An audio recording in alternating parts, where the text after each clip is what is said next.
Good morning, all trainee. Myself Yashwant Kumar from Chanakya College of Education Bettiah. जैसा कि हम सब जानते हैं कि आज के इस वीडियो में शिक्षण की नीतियाँ या शिक्षण आव्यूह नामक प्रकरण के अंतर्गत इसके प्रकार जो प्रधान रूप से कल हम अध्ययन किए हैं, पहला है प्रभुत्ववादी नीतियाँ तथा दूसरा है जनतंत्रवादी नीतियाँ। तो प्रभुत्ववादी नीतियों के अंतर्गत कौन कौन से विधि आती है जो महत्वपूर्ण परीक्षा के तौर से हर वर्ष परीक्षा में पूछी जाती है, जिनमें से पहला है भाषण, दूसरा प्रदर्शन डेमोन्स्ट्रेशन, तीसरा ट्यूटोरियल और चौथे जो विधि है अनुक्रमित अनुदेशन की, जिसको हम इंग्लिश में प्रोग्राम एंड इंस्ट्रक्शंस भी कहते हैं। तो आज हम भाषण विधि के संदर्भ में विस्तार से जानने का प्रयास करेंगे। भाषण लेक्चर शिक्षक किसी विषय वस्तु पर अथवा किसी शिक्षण बिंदु पर या प्रकरण पर अपने विचार तथा तथ्य को स्पष्ट करने के लिए, व्यक्त करने के लिए, प्रस्तुत करने के लिए, प्रेजेंटेशन करने के लिए लंबी अथवा छोटी व्याख्या का सहारा लेता है, तो उसे हम व्याख्यान विधि अथवा भाषण विधि कहते हैं। वस्तुतः व्याख्यान विधि कोई यह नवीन विधि नहीं है, बल्कि यह परंपरागत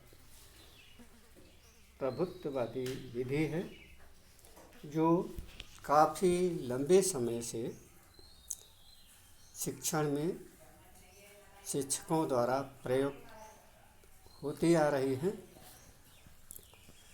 कुछ विद्वानों का तो यहाँ तक कहना है कि भाषण परिस्थिति के अनुसार लंबा अथवा छोटा, लघुकरण अथवा संवर्धन किया जा सकता है। यदि हम कहें कि भाषण विषय वस्तु के आधार पर समय की परिसीमा को निरूपित करना या प्रतिरूपित करना या समय के परिधि में विषय वस्तु को समय के परिधि में व्यवस्थित रूप से स्पष्टीकरण की क्रिया ही भाषण कहलाती है या विधि है। तो अतिशयोक्त नहीं होगा। भाषण विधि के प्रयोग में विशेष तौर से यह छोटी कक्षाओं के लिए उतना बेहतर लाभ नहीं दे सकता है, परंतु ऊंची और बड़ी कक्षाओं के लिए, विद्यार्थियों के लिए ये बहुत ही प्रभावपूर्ण है, क्योंकि इस विधि का प्रयोग शिक्षक बड़ी ही आसानी से करता है। ध्यान देने योग्य बात यह है कि भाषण एक मार्गी वंश चैनल विधि है। इसके अंतर्गत प्रस्तुतिकरण पर विशेष तौर से जोर दिया जाता है। फलस्वरूप शिक्षक वक्ता के रूप में सक्रिय रहता है, परंतु छात्र या विद्यार्थी निष्क्रिय श्रोता के रूप में कार्य करता है। इसमें कक्षा के विशेष संदर्भ में शिक्षक और विद्यार्थियों के बीच होने वाली अंतःक्रिया नहीं होती, अर्थात शिक्षण इस प्रकार के शिक्षण में अंतःक्रिया अर्थात छात्र और शिक्षक के मध्य होने वाले संवाद नहीं होते और शिक्षण नीरसता का रूप ले लेता है, अर्थात नीरसता का साम्राज्य स्थापित हो जाता है। दूसरे शब्दों में हम ये भी कह सकते हैं कि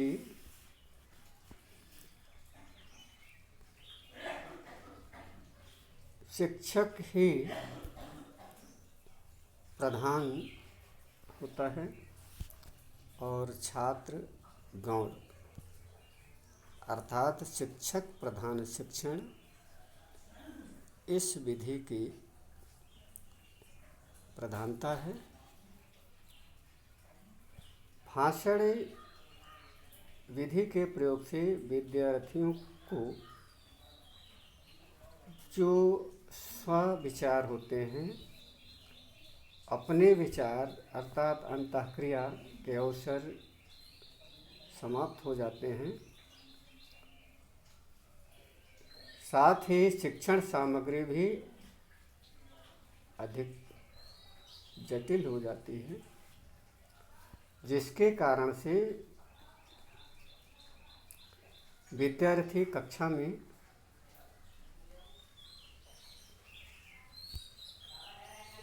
जो फील करते हैं, अनुभव करते हैं, वह नीरसता का साम्राज्य होता है। भाषण शिक्षक द्वारा विषय वस्तु पर लघु या दीर्घकाल में किए जाने वाले विचारों या तथ्यों को स्पष्ट करने के लिए व्याख्या या कथन का जो रूप है वह भाषण है। भाषण विधि का प्रयोग 3 परिस्थितियों में किया जाता है। पहला है ज्ञानात्मक पक्ष के निम्न स्तर के उद्देश्य को प्राप्त करने के लिए, दूसरा है ज्ञानात्मक पक्ष के उच्च स्तर के उद्देश्यों को प्राप्त करने के लिए, और तीसरा है भावात्मक उद्देश्यों को प्राप्त करने के लिए। इस प्रकार जैसा हम पहले अवगत हो चुके हैं कि उद्देश्य मुख्य रूप से जो पहला है निम्न स्तर, दूसरा है मध्य स्तर या मध्यम, और तीसरा होता है उच्च स्तर। तो शिक्षण उद्देश्य के ये 3 स्तर, जिसको हम निम्न स्तर को संज्ञानात्मक भी बोल सकते हैं, दूसरा जो हमारा मध्यम स्तर होता है उसको अवबोधात्मक अंडरस्टैंडिंग भी कहते हैं, और तीसरा जो होता है वह क्रियात्मक या संक्रियात्मक अर्थात उच्च स्तर होता है।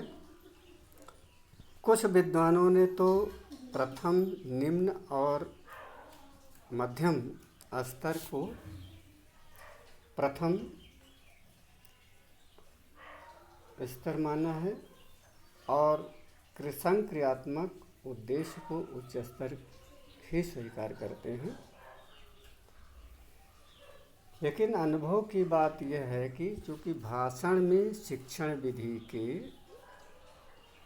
मुख्य पक्षों को ध्यान में नहीं रखा जाता है, इसलिए अधिकांश शिक्षक साधारणतः उक्त उद्देश्यों को प्राप्त करने में सफल नहीं होते। यही कारण है कि भाषण को संप्रेषण ही स्वीकार किया जाता है। इस प्रकार से भाषण उच्च शिक्षा के लिए ही विशेष तौर से प्रभावी हैं, लाभप्रद हैं, और निम्न शिक्षा के लिए इनका उतना लाभ विद्यार्थियों को नहीं प्राप्त हो पाता है। अब हम अध्ययन करना चाहेंगे लेक्चर या भाषण विधि के लाभ, एडवांटेज। तो संक्षिप्त में बिंदुओं के रूप में हम लाभ के बारे में जान लेते हैं, अवगत होते हैं। तो व्याख्यान व्यूह रचना के निम्नांकित लाभ हैं। पहला है व्याख्यान व्यूह रचना शिक्षक प्रधान होता है। इसमें शिक्षण अधिगम गतिविधियों के नियंत्रण एवं संचालन की पूर्ण जिम्मेदारी एवं आज़ादी शिक्षक को होती है। व्याख्यान देता हुआ अर्थात कथन कार्य या भाषण देता हुआ शिक्षक विद्यार्थियों पर समान रूप से वो ध्यान देता है तथा कक्ष शिक्षण गतिविधियों पर अपने इच्छा अनुसार वो अंकुश रख सकता है। दूसरा है व्याख्या व्यूह रचना का स्वरूप बहुत ही लचीलापन है, लोचपूर्ण है। इसके माध्यम से शिक्षक अपने शिक्षण में विद्यार्थियों की रुचि, उनकी योग्यता, उनकी क्षमता, उनकी आवश्यकता, समय सीमा, उपलब्ध शिक्षण, सहायक सामग्री एवं शिक्षण अधिगम वातावरण के अनुरूप बिना विशेष प्रयास से प्रभावी रूप से प्रस्तुत कर सकता है। इसके लिए वह शिक्षक स्वतंत्र होता है। तीसरा पॉइंट होता है शिक्षण व्यूह रचना। औपचारिक शिक्षण व्यवस्था की यह बहुत ही महत्वपूर्ण अन्य व्यूह रचनाओं में आर्थिक दृष्टि से सबसे सस्ती व्यूह रचना है। नेक्स्ट पॉइंट है 4, व्याख्यान व्यूह रचना न केवल निम्न स्तर के संज्ञानात्मक उद्देश्यों जैसे सूचना प्रदान करना, समझ विकसित करना आदि की प्राप्ति में प्रभावी साबित होती हैं, वरन उच्च स्तर के ज्ञानात्मक उद्देश्यों जैसे एनालिसिस, विश्लेषण, संश्लेषण, मूल्यांकन और सृजनात्मक चिंतन के विकास में भी काफ़ी महत्वपूर्ण है। नेक्स्ट है 5वां पॉइंट, व्याख्यान व्यूह रचना समय, शक्ति एवं संसाधनों के दृष्टि से ये काफ़ी कम खर्चीली है, मितव्ययी है। नेक्स्ट है 6ठा पॉइंट है विद्यार्थियों आपको एक बड़े समूह में एक साथ निर्देशन या अनुदेशन या व्याख्यान प्रस्तुत किया जा सकता है। 7वां पॉइंट है व्याख्यान व्यूहरचना द्वारा शिक्षक कक्षा कक्ष में अपनी रुचि, उत्साह, प्रेरणायुक्त वातावरण निर्मित कर सकता है। 8वां पॉइंट होगा इस विधि के माध्यम से अध्यापक या शिक्षक शाब्दिक और अशाब्दिक व्यवहारों के द्वारा शिक्षण अधिगम क्रिया को यथेष्ट रुचिकर बनाए रखने में भी सहायक होता है। नेक्स्ट होता है व्याख्यान व्यूहरचना में शिक्षक द्वारा तथ्यों, सूचनाओं को पहले तार्किक ढंग से सुनियोजित कर लिया जाता है, तत्पश्चात अध्यापक श्रृंखलाबद्ध उसे प्रसारित करता है। और लास्ट है 10वां पॉइंट है व्याख्यान व्यूहरचना द्वारा शिक्षक प्रभावपूर्ण एवं प्रेरणादायक प्रेरणास्वरूप व्याख्यान के जरिए विद्यार्थियों को या छात्रों को काफ़ी गहरा प्रभाव छोड़ने में कामयाब हो सकता है, सफल हो सकता है, कारगर हो सकता है। व्याख्यान के अतिरिक्त उसका अपना व्यवहार और व्यक्तिगत गुणों की भी छाप विद्यार्थियों को भली भांति प्रभावित कर सकती है एवं उसके व्यवहारों के भावात्मक पक्ष पर अनुकूल परिवर्तन लाने में महत्वपूर्ण भूमिका निभाती है। और अब हम व्याख्यान विधि के दोष एवं कमियाँ, शॉर्टकमिंग एंड लिमिटेशन के बारे में जानकारी करेंगे। जिस प्रकार से विभिन्न ये उसके लाभ भी हैं, फायदे भी हैं, तो स्वाभाविक है कि कई कमियां, कई सीमाएं भी इस विधि के हैं। तो आज हम इन सीमाओं के बारे में भी जानकारी हासिल करते हैं, जिसमें से पहला है व्याख्यान व्यूहरचना का मुख्य केंद्रबिंदु अध्यापक होता है, जिसका नियंत्रण संपूर्ण कक्षा की गतिविधियों पर होता है। इसका कारण शिक्षण अधिगम प्रक्रिया प्रायः एकांगी होती है और मात्र अध्यापक की सक्रिय वक्ता के रूप में सक्रिय रहता है, कार्यरत रहता है, परंतु विद्यार्थी निष्क्रिय श्रोता एवं मूक दर्शक बनकर के वक्तव्य को श्रवण करते हैं। दूसरा पॉइंट है व्याख्यान व्यूहरचना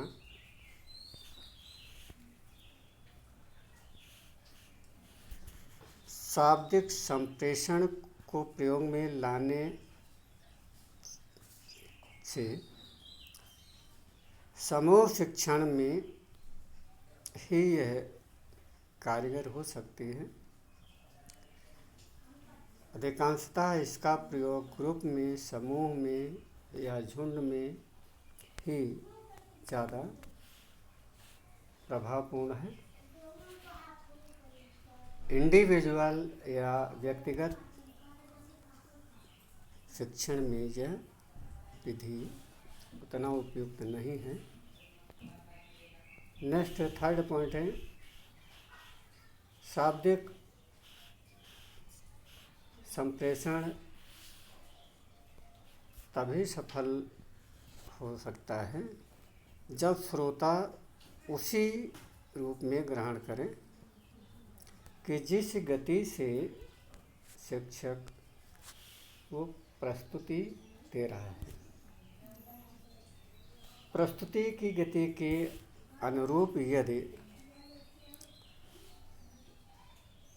छात्र की गति का स्तर बोधगम्य नहीं है तो स्वाभाविक है कि जितनी लाभ होना चाहिए वह निर्धारित लाभ नहीं ले पाता है और बहुत से सारी ऐसे व्याख्यान देते समय महत्वपूर्ण बिंदु छूट जाते हैं, स्मरण नहीं रहते, फॉरगेट हो जाते हैं। परिणाम स्वरूप यह विधि उतनी लाभप्रद नहीं होती। नेक्स्ट है व्याख्यान व्यूहरचना में विषय वस्तु के प्रस्तुतिकरण पर पूरा ध्यान केंद्रित रहता है। अध्यापक द्वारा रटी रटाई विषय सामग्री ही व्याख्यान द्वारा प्रस्तुत की जाती है, अर्थात यह बहुत ही परिसीमन की विधि है और इसमें जो विकास होता है वह एकांगी होता है, एक दिशीय होता है। नेक्स्ट है व्याख्यान 5वां बिंदु, विद्यार्थियों की रुचियों और योग्यता एवं उनकी आवश्यकता, विषय वस्तु या समय, परिस्थिति, आवश्यकता आदि का शिक्षण कार्य में ये ध्यान नहीं दिया जाता। परिणामतः शिक्षण कार्य अर्थात व्याख्यान विधि के माध्यम से उबाऊ एवं नीरस बन जाता है। नेक्स्ट है छठा, प्रायः शिक्षक व्याख्यान देते वक्त या समय अपने मूल निर्धारित विषय वस्तु से हटकर वो व्याख्यान या प्रस्तुतिकरण करते हैं, विषय वस्तु से भटक जाते हैं और बार बार उन्हीं बातों पर पुनरावृत्ति करते हैं, दोहराते रहते उन्हीं शब्दों को, उन्हीं विषय सामग्रियों को, जिससे मतलब यह लगता है कि ये भाषण, लक्ष्य या व्याख्यान में कोई आकर्षण नहीं होता है, एट्रैक्टिव नहीं हो पाता है। इस तरह से समय बर्बाद करने की एक भी यह विधि उतनी महत्वपूर्ण नहीं होती। 7वां बिंदु है व्याख्यान बहुत सारे विचार, तथ्य, विषय वस्तु से संबंधित विद्यार्थियों को जानकारी प्रदान होती है, जिस कारण से विद्यार्थी अध्यापक की सभी बातों पर ध्यान नहीं दे पाते हैं। उनमें से जो महत्वपूर्ण बात होती है वह छूट जाती है। अधूरी एवं त्रुटिपूर्ण विषय सामग्री या पूर्ण ज्ञान विद्यार्थी आत्मसात नहीं कर पाते हैं। वस्तुतः यह विधि निरर्थक सिद्ध होती है। 8वां बिंदु है इस विधि के माध्यम से आवश्यक तैयारी भी नहीं करनी पड़ती है। फलस्वरूप विद्यार्थियों के लिए कक्षा का पीरियड बहुत ही अधिक रुचिकर, बोझिल या उबाऊ और थकाने वाला हो जाता है। वस्तुतः विद्यार्थी संबंधित विषय से रुचि नहीं रखते। 9 कमियां हैं व्याख्यान व्यूहरचना द्वारा शिक्षण अधिगम प्रक्रिया का जो चिंतन अथवा बोध का स्तर या लेवल है वो आयोजित या पूर्ति करना उतना आसान नहीं होता। सोचने, विचारने और चिंतन की जो क्षमता है, निरीक्षण एवं नेतृत्व क्षमता, उचित निर्णय लेने की क्षमता, सृजनात्मकता की चिंतन, समस्या समाधान क्षमताओं का उचित विकास आदि ये संभव नहीं हो पाते। यह व्यूहरचना का प्रयोग केवल शिक्षण अधिगम क्रिया का सिर्फ स्मृत स्तर तक अर्थात निम्न स्तर तक ही विशेष लाभप्रद होता है। उपर्युक्त भाषण शिक्षण विधि की यह हम लाभ और कमियां दोनों का व्यवस्थित रूप से अध्ययन करने के पश्चात उपरोक्त इन विद्यमान विभिन्न कमियों एवं दोष को हमें बहुत ही अच्छी तरह से समझ लेना चाहिए ताकि व्यूहरचना पूर्णतः अनुपयुक्त है एवं शिक्षण अधिगम प्रक्रिया में इसका प्रयोग नहीं किया जाना चाहिए।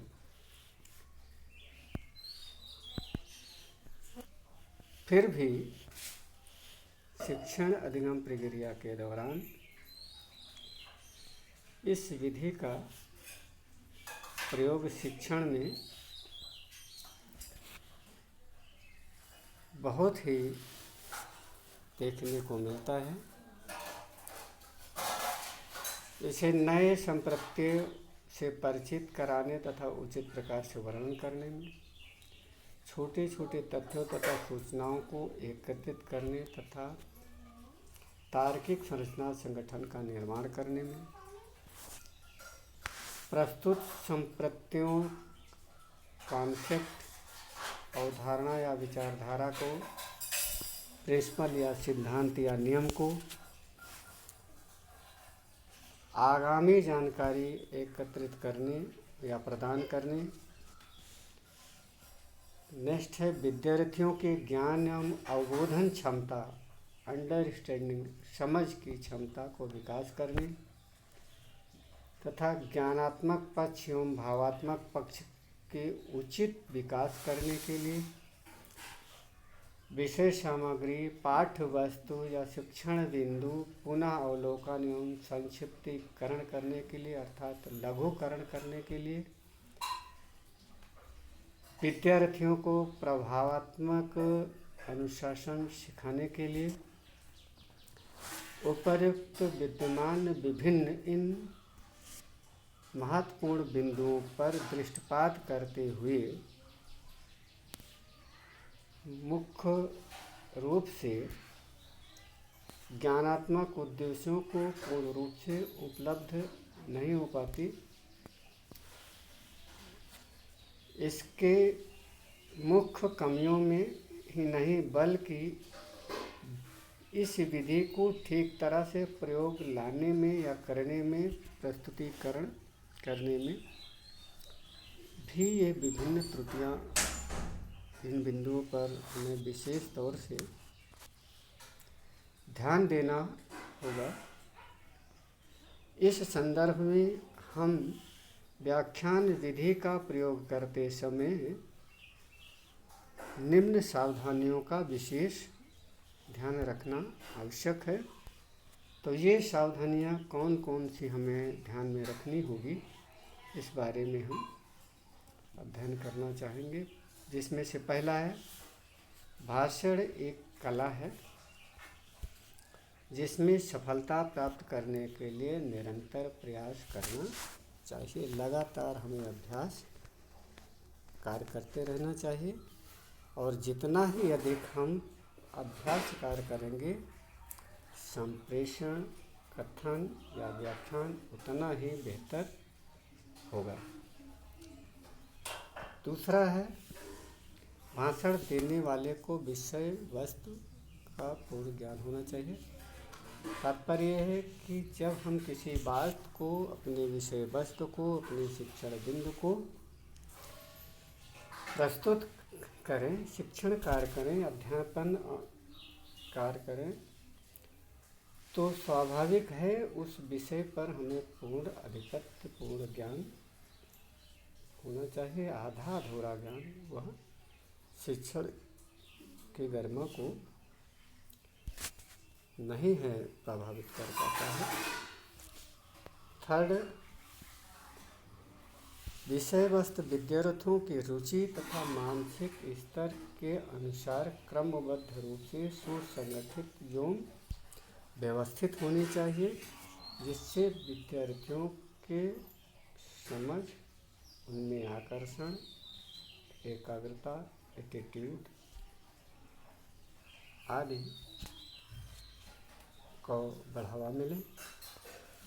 नेक्स्ट है, भाषण देते समय भाषा बहुत ही स्पष्ट, सरल, सुबोध, सरस तथा सार्थक एवं रोधक दृष्टांतों का प्रयोग करना चाहिए।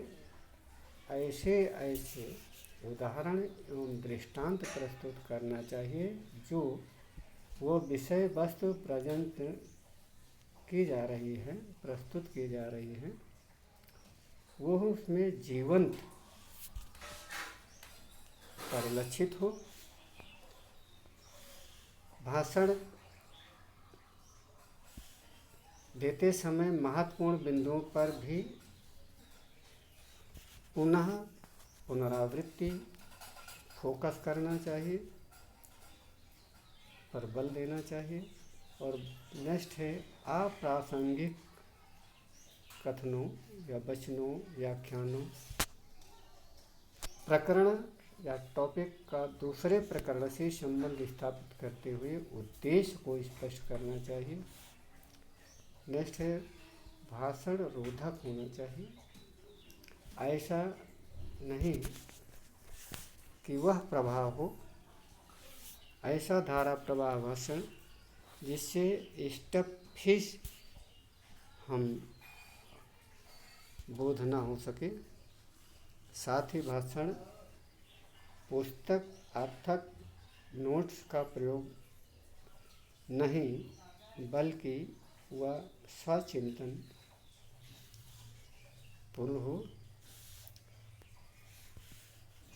और अगला बिंदु है, भाषण देते समय उपयुक्त शिक्षण सामग्री का, टीचिंग एड का, TLM सहायक सामग्री का प्रयोग करना अपरिहार्य है।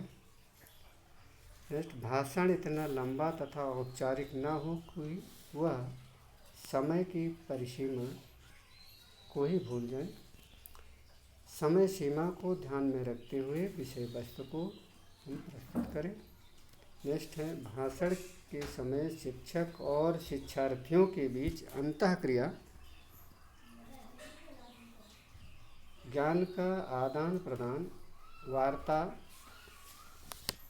प्रत्युत्तर, फीडबैक, पृष्ठपोषण भी मिलना चाहिए, जिससे छात्रों का मनोबल बढ़ता है।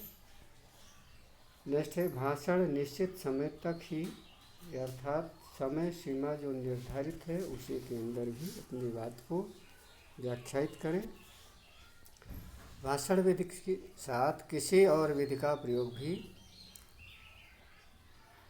जैसे विद्यार्थी भाषण को भली प्रकार समझ सकें, अर्थात उदाहरण, दृष्टांत, पुनर्वलन आदि इन कौशलों का भी प्रयोग अपने भाषण में करना अपरिहार्य है, जिससे कि व्याख्यान प्रभावपूर्ण, अधिक रोचक, आकर्षक, वर्धक हो सके। उपर्युक्त इन विभिन्न सावधानियों को ध्यान में रखते हुए इस विधि का प्रभावी परिणाम तथा वांछित उद्देश्यों की प्राप्ति उच्चतम सीमा तक की जा सकती है। तो इस प्रकार से हम भाषण विधि के बारे में, उसके लाभ हाँ, और भाषण देते समय हमें किन किन महत्वपूर्ण बिंदुओं बातों पर सावधानियां रखनी चाहिए, ध्यान देना चाहिए, इस संदर्भ में भी हम अवगत हुए। आज की इस वीडियो में इतना ही। नेक्स्ट वीडियो में हम अभिक्रमित अनुदेशन, जो इसी प्रभुत्ववादी शिक्षण नीतियों का महत्वपूर्ण विधि है, अध्ययन करेंगे। तब तक के लिए हम अपनी वाणी को विराम देते हैं। धन्यवाद।